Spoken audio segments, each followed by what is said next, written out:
This shit is big time! You need to wipe down. What's with the jeans? Hey, this is Red Band with Death Squad, and you're listening to an episode of Your Mom's House with Tom Segura. He's on the road in Australia, and he's been doing a bunch of podcasts all the way out there. And if you want to listen to all these podcasts, Your Mom's House, you can always go to deathsquad.tv and see all the video components to all the podcasts, all the links to all the guests. Now, with Tom Segura's, he's not going to have any video because he's somewhere overseas somewhere. So, but check out all the other podcasts we do. You could also go on iTunes and subscribe to Death Squad. And we want to thank everyone for all your donations that are helping us with our server issues. We've been switching servers. I'm about to switch it for the third time. So we're getting too busy, or we're getting too popular. And so it's getting kind of crazy. But guys, thanks for listening. And now here's an episode of Your Mom's House.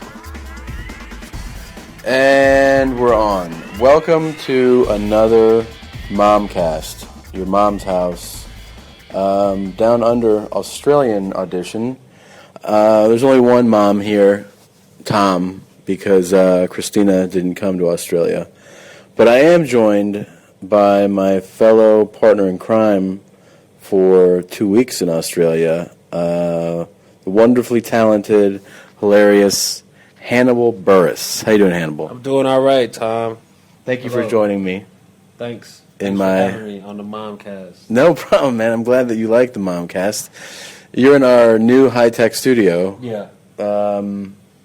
Let's see. I opened that curtain just for you, by the way, so you'd have something nice to look at. You can check out the view I got for you. Yeah, thank you. And we just came from the Melbourne Aquarium, where they had kind of an underwhelming exhibit, would you say, in a way? It was awesome, but it wasn't. We paid $33. I don't think it was $33 awesome. I think it was in the 12 to 15 range. That's a great assessment. And as you noted, I think as we were walking through, they opened the show too big, man. They opened with their headlining act, you know? They open with the Penguins, and you start out and you see the Penguins, and they're great, and then you see fish. And like bullshit fish, too. Bullshit fish, and some good fish, but they have a different look. The penguins are doing stuff. The fish are only swimming. So, yeah, I think that's a horrible setup on their part because you kind of bumped out just looking at fish. But then they do close out nicely with the sharks. But I got to say, the shark exhibit for me was a bit of a letdown. I was expecting some fucking monsters. You know, I wanted to see, like, great whites and hammerheads and shit, but I mean, it was cool the way it was set up, but I wanted to see bigger, crazier sharks. I think we might have missed. We should have timed it out to get there for feeding time. Yeah, because we got to see the penguins get fed, and that was really cool. Yeah, it was really cool, and so we should have seen the sharks get fed. Well, I wish something would have went wrong and one shark went crazy and started eating all the other fish. Yeah, that would have been great. That would have been amazing. What is your assessment thus far of your time here? I mean, you've never been to Australia before, right? No. Like, what's your honest take on this country, or at least this city? It's a fun city, man. I've had a lot of fun here. The crowds have been really great. We've been eating a lot of food, going out to eat. We've been eating a lot. Been eating a lot. And drinking a lot, too. Drinking a lot. But it's been fun. I'm happy that they brought me over here to do comedy, man. It's nice. It's kind of crazy, right, that we do a thing where, like, there's someone on the other side of the world that's like, hey, we want you to do that thing that you do fucking 8,000 miles away. Will you come and do that for us? Yeah, like, you know what I mean? It's nice. It's a far cry from, paying to go on stage. Yeah. Which, I was doing that 5 years ago. So that's so insane. Hold on. Now I want to get like some Hannibal background so that everybody understands like the context of of who you are and stuff. So you are from Chicago originally. Yeah, from Chicago. And that's where you started comedy? Well, my first time on stage was in my college town, which was Carbondale, Illinois. How far is that from Chicago? 5-hour drive south of Chicago. So you graduate high school, you go to Carbondale College. Southern Illinois University. Southern Illinois. Oh, the city's Carbondale. The city is okay. Carbondale, yeah. You go to Southern Illinois University. What's Southern Illinois University like? It's known for being a party school. It is. It's sort of in a rural area. It's definitely a college town. It's one of those cities Yeah. where the college is the main part of the city, and it brings a lot of income to the city. But it was fun. It's not the greatest school. Right. Well, yeah, at least you went to a school of people. I went to a school that nobody even heard of, man. When I say my school, What's that? Lenore Ryan College. Ooh, what That is sounds that? like a skin disease or something, right? Where is that? That's in Hickory, North Carolina. It's a liberal arts small Yeah, college. yep. It's the only school that accepted me. Really? That's not a joke. Yeah, it really is. Where else did you apply? UNC? Nah, fuck. I wasn't going to apply to UNC. You from North Carolina? No. I was in high school in Florida. Okay. I wanted to get out of Florida. I liked that region, so I applied to like South Carolina, Clemson, like those schools, and they were all like, "Nah, man, nah." I applied to University of Miami You did? solely because of Will Smith's song.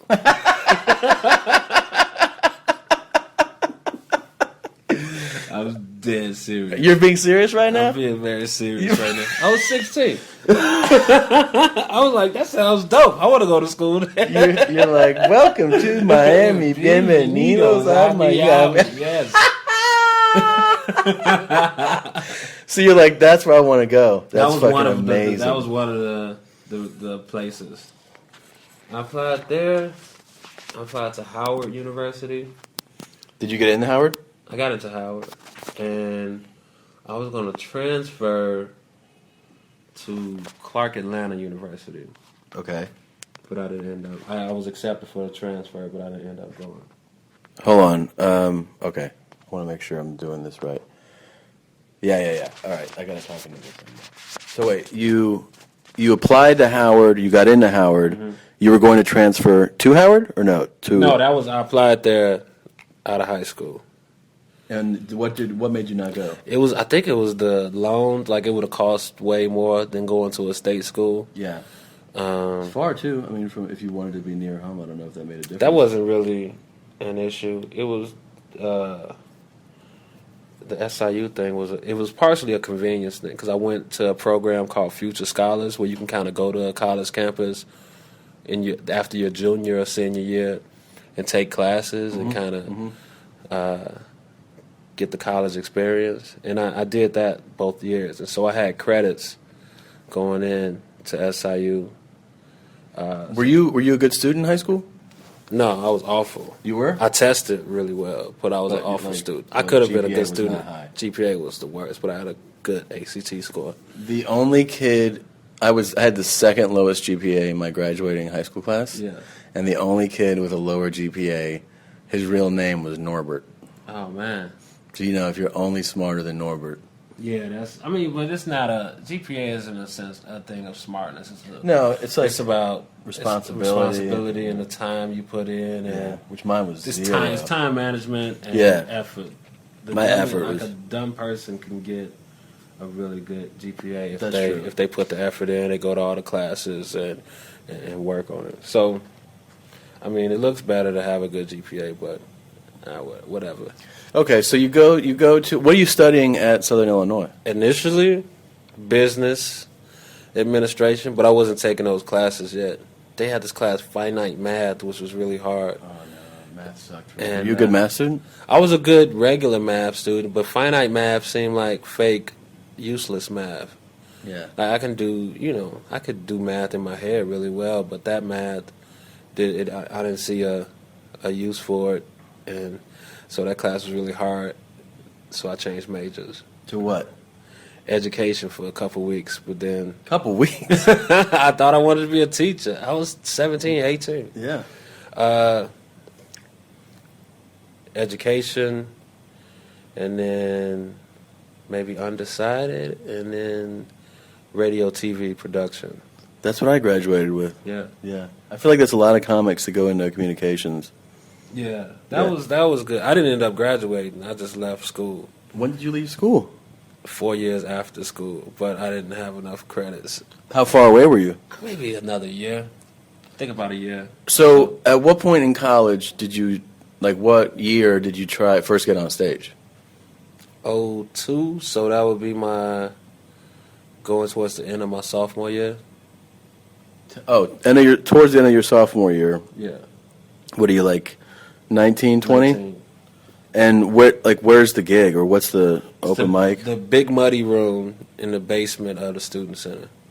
And they had shows there regularly? Yeah, they had shows there. They had a monthly open mic, plus sometimes when they would bring a comedian, they would do that. That would be the room they did. Like I saw Kevin Hart played that room. Really? While I was there, yeah. Oh, wow. Bill Burr played there. Saw a bunch of good comedians. So you do it once, does that like hook you, or you're like, I'm going to keep going? Pretty much. How does that first show go? It went so-so, but if you get chuckles early on, you just think that went great. You don't know that won't work in a club. Right. Like you don't know the levels Yeah. of laughs, and so if you get certain chuckles, I knew it didn't go great, but it was enough for me at the time. And then do you quit school shortly thereafter to do stand-up, or no? No, I stayed in school. I kept kind of doing it, and then one semester I failed out, and so like when you fail out, you go to the junior college. Yeah. In the town, like people's parents don't know that you're in the, or your parent. A lot of people's parents wouldn't know that their kids are actually in the junior college. Oh, for a wow. semester. So like, because they don't. So You can stay near where you went to college. And Yeah. Holy shit. Yeah, a lot of people would do that. So you go to the. Did your parents know? I think my parents eventually found out, But not right away. but not right away. No. So you go to the junior college for a semester, get decent grades, and then go back into SIU. Wow. Yeah. So you do that? I did that, then came back in, sort of made an effort at school again, but not really. I guess I intended to, and I just stopped going to my classes or caring about them, and I was doing a lot of comedy, and then that was 04, and yeah, So then you drop out. I dropped out. And you move back to the city, to Moved Chicago? back to my folks' place. You do. And you start Just hitting doing open mics, yeah. all the time. Yeah. And what do your parents think of this, like initially? I didn't think well of it. No, they didn't. Really? Nah, of course not. Well, I It'd mean, I be don't different if I graduated. But they're like, you're kind of an asshole, man. Yeah, like, you dropped out of school and you're doing open mics. Yeah, you are an asshole. Yeah. You dropped out and now you're staying with us and you don't have a job or a degree, but you were in school 4 years. Yeah, I guess that is all around. Like, not the thing you were there want. 4 years. That's pretty incredible. Yeah, what did you get done with those 4 years? I did comedy, man. Yeah, no, I mean, but they're thinking like, Yeah, that's what yeah, they're thinking. Yeah. I had what? I think I had about 85 credit hours. All right, so you're pretty far along. Yeah, so I mean, but yeah, I fucked off a lot of time there, and I look back, I didn't really. It wasn't. Yeah. Those memories aren't that good for me to So- be. Yeah. Yeah, that was worth not getting a degree. Now I kind of wish that. With loans and all that shit. Yeah, with loans. Look, the loans. They were on me for a while. Yeah. So now, okay, so you're home, you're doing a bunch of open mics. When do you start to do, like when do you start getting paid gigs? I mean, it was spotty, man. I guess when did I really start featuring and getting some gigs? Because I was getting some stuff while I was in school, like small stuff. Yeah. Like I went to this one club. It was an awful club in Vincennes, Indiana. Yeah. What was the name of it? But that's a small little horrible town. But I was so excited to drive and host this paid horrible gig. club. I was like, I'm on the road. Yeah. Yeah, Staying in an apartment in Vincennes, Indiana. Sure. But I remember being just like calling my brother, like, I'm here in Vincennes. Yeah. I remember, man. I remember emceeing a gig in Brea, California, the Brea Improv. Yeah. And that was fucking like, oh man, that was like Madison Square Garden for me. Yeah. I was like, man, this is the shit. I'm getting $50 a set right now. Or when I first started featuring at Zanies in Chicago, it was, you couldn't tell me anything. I thought I was a headline. I might as well have been headlining. Really? Did you have a pretty big head about it? Not a big head, but I was just really, it was a big deal whenever I would Yeah. get a full week because then you're not worried about the money. You happy to get paid, but you're not like, this is horrible pay. Yeah. You're like, this is great. Yeah. I'm doing, this is 9 shows. So Tuesday through Sunday, one show, all the days except Friday and Saturday. Yeah. 2 shows Friday, 3 shows Saturday. So you're just doing shows and just, excited to be up there. Were you like pretty like sure of yourself? Like you were like, I know what I'm doing. At some points I was. At some points I kind of, it depended. Yeah, and it wavers. And then at this point, you've already decided like this is your career, though, right? You've already decided like I'm going to do stand up, or is it still kind of like, I'm doing stand up because I like it, I'm getting some money, but are you still like? I think I was pretty all in. You're all in. Yeah, I was all in on it. So you're doing this you're doing feature weekends and stuff. Then scattered though. Scattered is not full time. Do you move to New York after you've been headlining stuff, or do you move to New York as? I moved to New York the first time in 2006. Oh, you moved twice to New York? Yeah. Well, actually, the first time I kind of just came to New York. That's 2006. Yeah. And where do you move? Like, where do you go? To my sister's place. In without telling her. What? Hold on. I was an asshole. Yeah, I was man. Self-absorbed. Yeah, I just popped up. You just showed up? Like, hey, I don't know, because I was like, if I tell her I'm coming, she's gonna say no.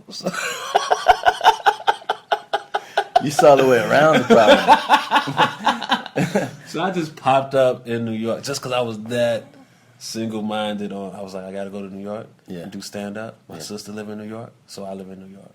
Wow. And she had a kid and a husband. Shit, Jesus, man. So, wait, what part of New York is she in? She's staying in Washington Heights. Washington Heights, like okay. It's in Manhattan. 200 yeah. something. It's uptown. Yeah, uptown, yeah. So you go, you get on a plane? I took the Amtrak. You took the Amtrak from Chicago? To Penn Station. And went from Penn Station with my luggage to an open mic that was going on during the day. It was a Saturday, and it was like 4 or 5 in the evening. And I went to this open mic that I printed out a list of different open mics, and I went straight to one with my luggage. Shut up, man. Yeah. And then, did you get on? Yeah, I got on. How'd it go? Went okay, I guess. Okay. And then from there, with my luggage, I went to this place, Sal's Comedy Hole. Yeah. And he's in L.A. now. Yeah. And I did their open mic. And then it was still early, and then they had their regular shows later. So I barked for a spot on one of his shows, like passing out flyers and stuff, and did a spot on the club show before I even went to my sister's place. Holy shit. So you got in 2 sets before you went? 3 sets. 3 sets before you went. So then what time is your final set basically over where you decide, I want to go to my sister's now? I think it was obnoxiously late. It was all bad. Oh. I think it was like probably midnight or some shit like Really? that. So It was awful. It was awful. So Man, that's terrible. I was terrible, man. So you show up. Is she like, what the fuck are you doing here, basically? Not really. No, she's pretty cool. I mean, I'm sure her husband was like, he didn't say anything to me, but I know he didn't like that at all. Sure. But I couldn't even, right then, I could even fathom that. Like, I couldn't even see how it was horrible. What made you realize it? Like, just getting older, like maturing, you realized it? Like, that were you like, that was fucked up or whatever?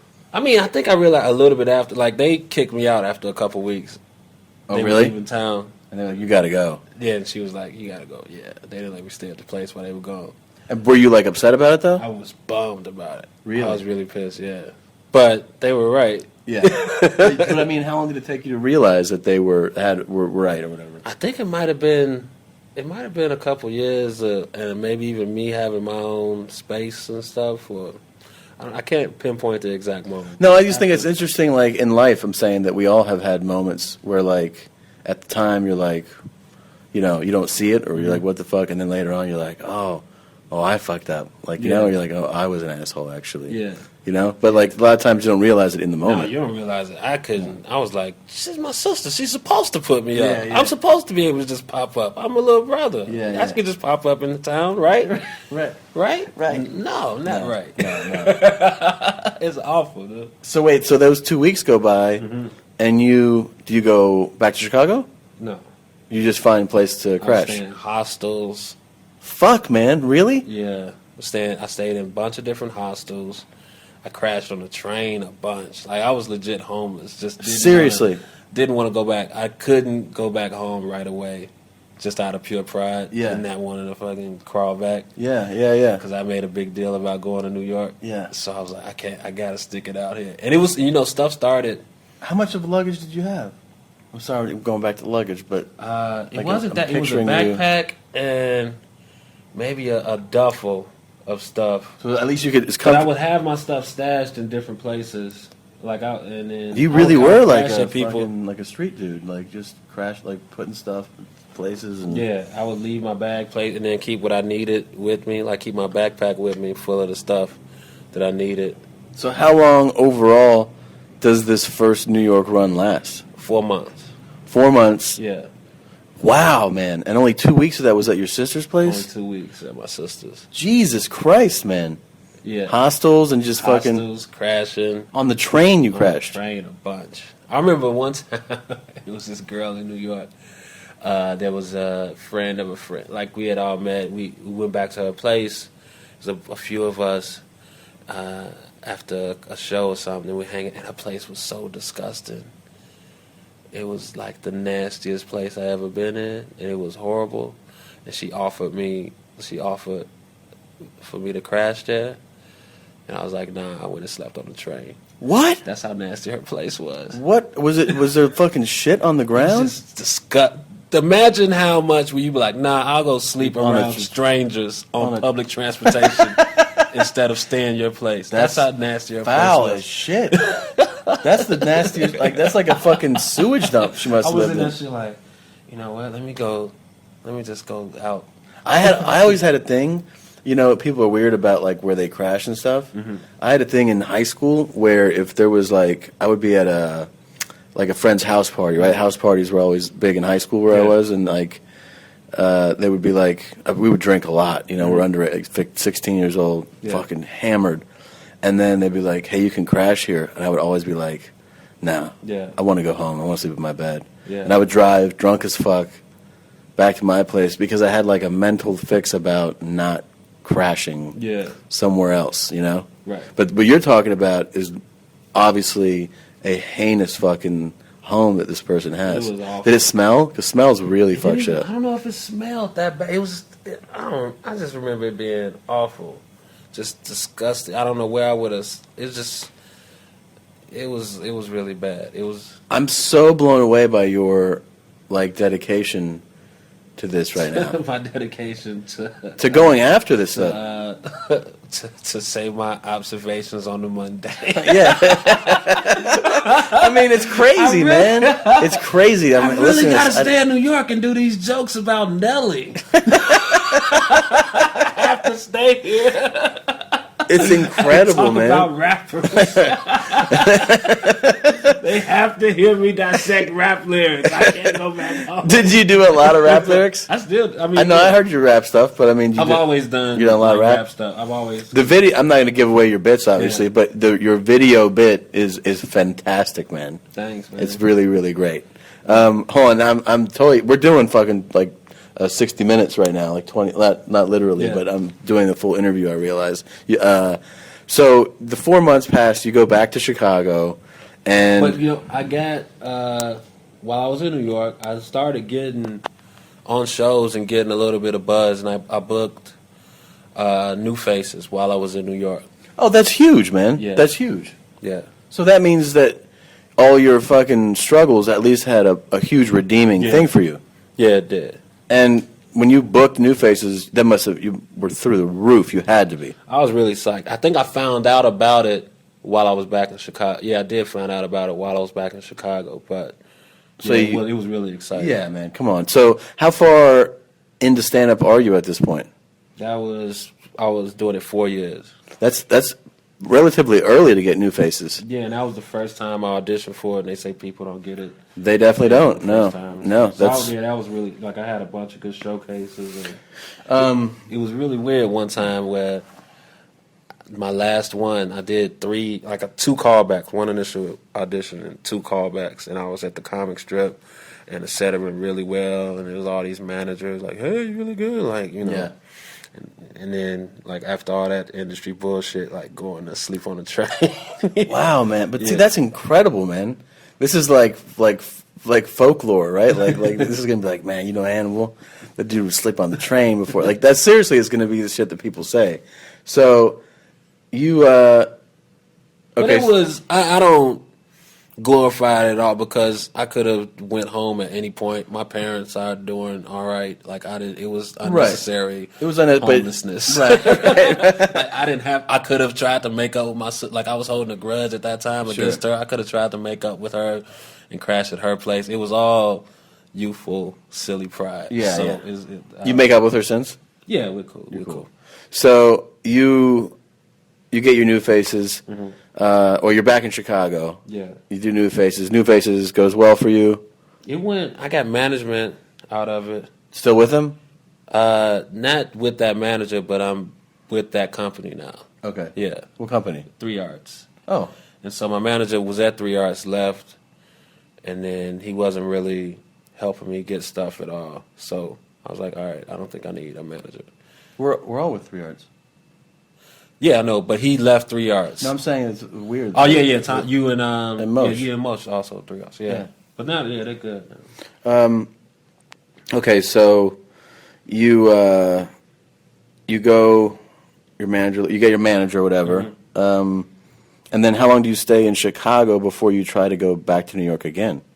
2 more years. So 2 more years back in Chicago. Yeah. And then at this point, do you really feel like your comedy's building and changing? Well, yeah. Well, I had done a little bit of TV. I did the Holland show. They from Montreal.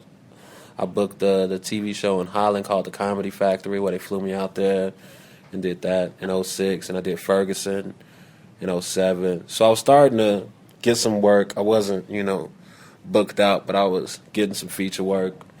And then I was making trips to New York where I would come in, do a week or 2 in New York of just running around doing spots, then go back. So I was starting to, be able to get traction in New York.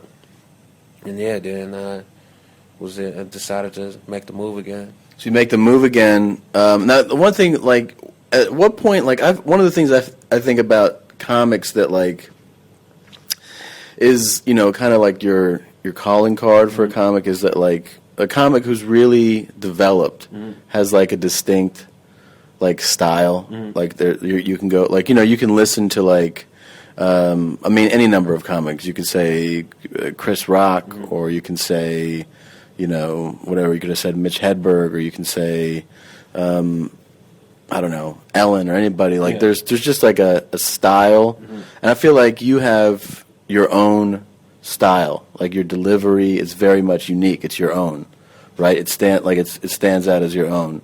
Did it take a while for that to come out, or like, do you think, like, did you always tell jokes kind of the way you do your jokes now, or was that more like a process? In a similar, I think it's just the way I do it now is just a more developed way of from when I started. It's not much different. Really? Know? Like even in the subject matter. Like now it's just tired. I might delve deeper into stuff, but I think it's similar. Like just lay back and talking about stuff. And your delivery was always kind of always kind of laid back. Yeah, it's great, and it's very distinct, which is like a huge thing. I think like you don't want to like no one's. I don't think listens to you and is like, yeah, but he sounds like 8 other guys. You know what I mean?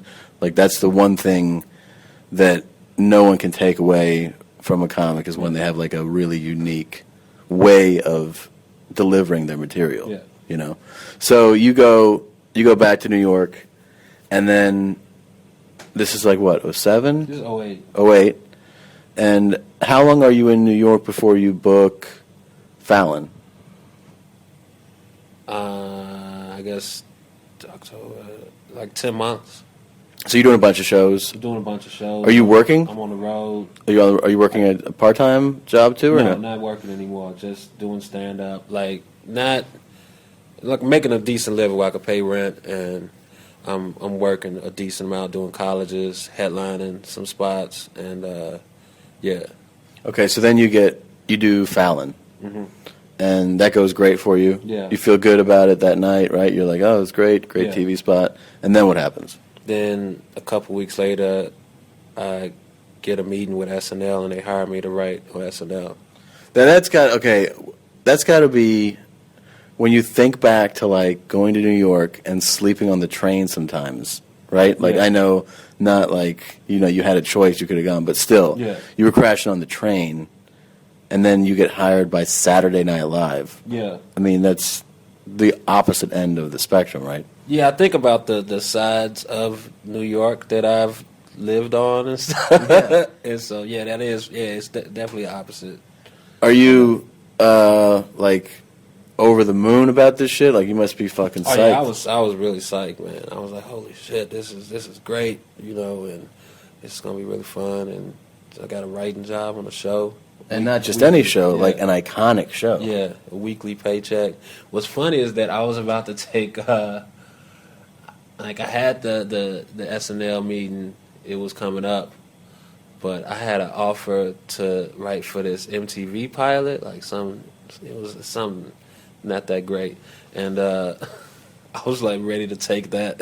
Sure. Because it was guaranteed. It Yeah. was like a couple grand or something. Yeah.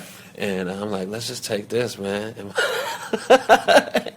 my agents are like, take the SNL meeting. Because I'm thinking it's a general meeting and not Yeah. something where they talking about a job. I'm thinking it's just something. I'm like, I guess they want to just talk or something. Because Yeah. you have so many meetings where people Sure. just like, hey, what's your story? Yeah. And I'm like, man, you should have fucking read my story already. Yeah. Yeah. But yeah, so I was thinking it's that. But so I went and did the meeting and yeah. And then SNL, obviously, you do that for a year. Yeah. It's a great experience for you. You're It was. writing sketches every week, right? Yeah, writing every week, and just being a part of that live show and learning that format and just being able to work around everybody. It was really cool. It was fun because I had a couple people that I knew already that were working there. Oh, you did know people there. Yeah, Jenny Slate, John Mulaney, I had already done Oh, yeah. a bunch of shows with. Is it an intimidating experience, or not experience? Intimidating, like environment to go into? Like it's such a big name. The most intimidating thing is when you your piece is in the read through and you're in the room and everybody's got their scripts and your piece is bombing horribly and you can't do anything about it because you're detached from it. It's the actors, they're reading now. Yeah. The piece is doing bad. That's the worst. It's Huh? just like, oh fuck, you like sweating. Yeah. It's like when your piece is coming up, you see your piece. Say your piece is 30 or for no reason. Yeah. It's like 28 or something. You're like, Yeah. oh shit, let me see. And then Yeah. you get to your piece, like, oh man, it's sweating, like watching. You watching Oh, it's the everybody. worst, like, right? You watching everybody like do their lines. You looking around, like, oh shit. Looking for eye rolls and shit. That's kind of nerve wracking. And then the best feeling has to be when your piece is being read and people are laughing. And Yeah, it's really cool. I mean, I didn't have many things get on, but I did have a handful of things that did really well and read through, and Yeah. that was really cool when Yeah. the cast members come up and yeah, that was funny. That was I like funny, that yeah. thing. Or I Yeah. like this bit. So that was fun. So how now you do this for your then now you change writing jobs. Yeah. You go to 30 Rock. Yeah. How do you go from one to the other? How does that work? Like how did that happen for you? I don't really know. I think somebody recommended me for it, and I set up the meeting with them. And is your meeting with Tina? With Tina and Robert Carlock. Wow.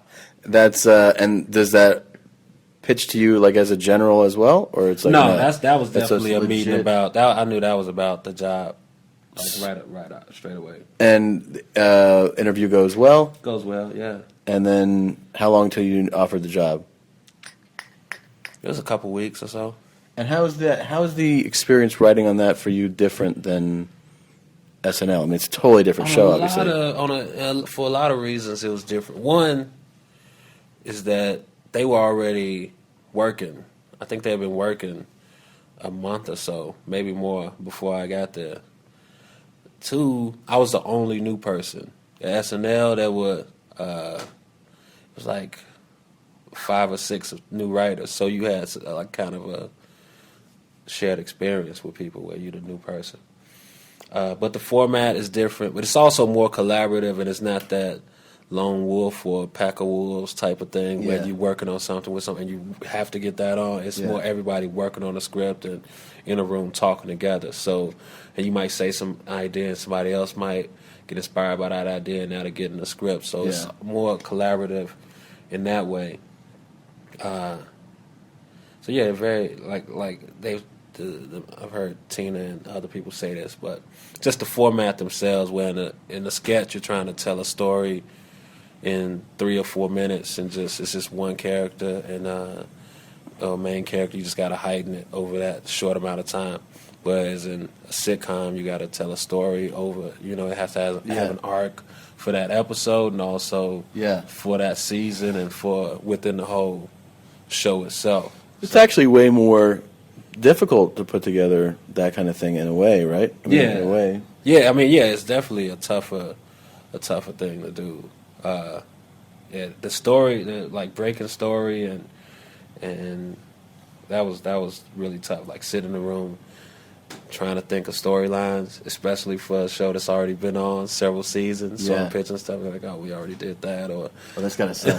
or do you have to feel like when you get hired? Did you go back and start watching episodes? Is that part of it or not? I watched that. Yeah, I watched most of the episodes. I'd already seen, because I was a fan of the show already, so I saw most of them. But I rewatched a bunch. And like caught stuff that I missed and everything. Yeah, it was. It's interesting, man. And you also got to be on camera with that. You got. Yeah, they put me in a bunch of put me in 5 episodes. What's your character? One time I played a fake Tracy, and 4 times I played a creepy homeless dude. So it's art imitating old life. That's great, man. And now, obviously, you're doing a lot of stand-up. Yeah. You have an album that came out called what? My Name is Hannibal? My Name is Hannibal. My Name is Hannibal. I have the album. Oh. I bought the album. Thank you. Yeah, man. I put money in your pocket, man. Appreciate it. Thanks a lot. Yeah, it's been fun, man. Back to now, we got that was quite a bit of backstory, but I want people to know all about you. We've been having a blast here with shows, too. Yeah. We have a fun gig. It's you, myself, and Moshe Kasher. Yeah. And we do 20-minute sets in Australia. They fly us to do 20-minute sets. And we take turns in the rotation every night. One of us opens, one of us middles, one of us closes. But it's just been really the crowds, don't you think the crowds here? Well, we talked about this.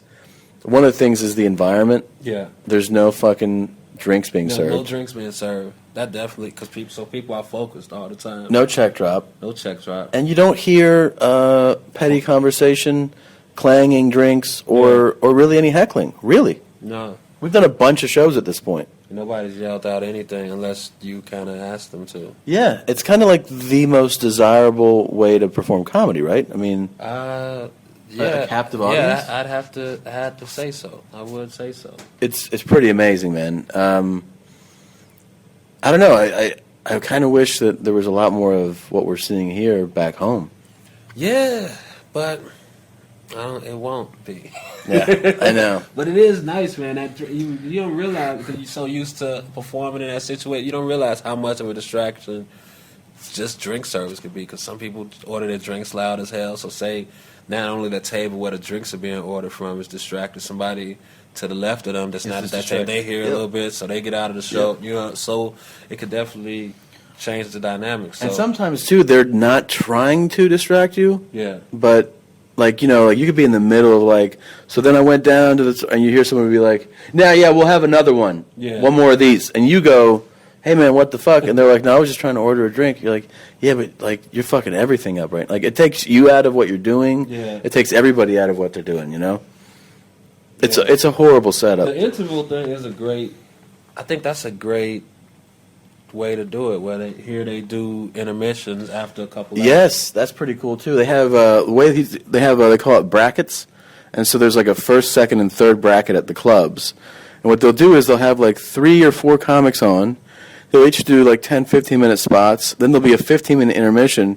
People can go smoke. They can go take a leak. They can do whatever they want. They can fucking leave. And then they come and they're like, hey, intermission's about to wrap up. People go back, see 3 more comics, another break. It's a really good system. It is, because it gives people a little break. They can go talk about the comedy if they want and get some more drinks and kind of get relaxed, and it makes you able to have a longer show because of that. I think some comics in the States have really picked up on that environment is the way to go, because you're seeing a lot of guys doing more like, rock club or small theater venues, the ones that can. Yeah. And that's basically that environment where it's like people are just listening to you. Yeah. I've done a couple just music venues on my own, and it's really nice, because when you're doing those places, if you're doing comedy at a music venue, those people came specifically to see you. Yeah. It's nobody random. It's nobody gonna be like, who is this guy? Yeah. Or, I got free tickets. Or Yeah. no bachelorette party is No. coming to some